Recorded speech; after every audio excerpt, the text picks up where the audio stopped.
This is Bob. Hello, Bob. Bob has a new amp head that he bought in the local pawn shop.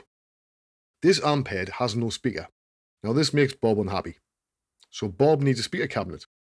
But the thing is, Bob has no idea about ohms. So to make sure that Bob doesn't get hurt, we need to educate him. An amp head is measured in watts. This is a 100 watt head. Amp heads can have speaker outputs labelled for 4 ohms, 8 ohms or 16 ohms. Let's explain the maths to Bob to make sure he doesn't blow himself up. If the amp head has an output labelled as 4 ohms, Bob can use a cab also rated at 4 ohms with a minimum of 100 watts. This is because Bob's amp head is 100 watts. Now 8 ohms plus 8 ohms equals 4 ohms.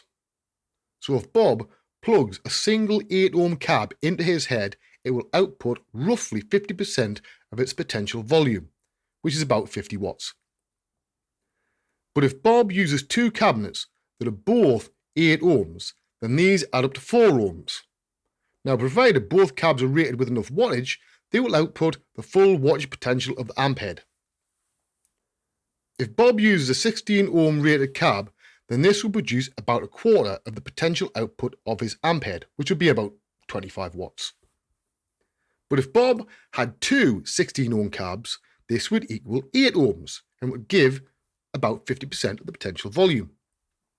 However, if Bob were to exceed the output of his amp head and plug his 4 ohm cab into an 8 or 16 ohm output, this would be bad.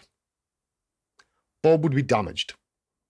Never exceed the rated ohms of an amp head.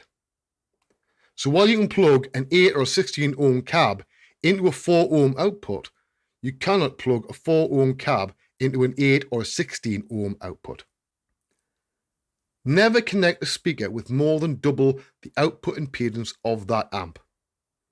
But are the cabs wired in series or parallel? Does this matter? Yes. Yes, it does.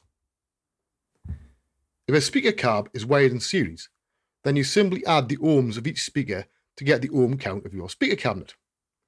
So if you have a 2x12 cabinet with 2 8 ohm speakers that are wired in series, then this adds up to 16 ohms. So the cabinet is 16 ohms.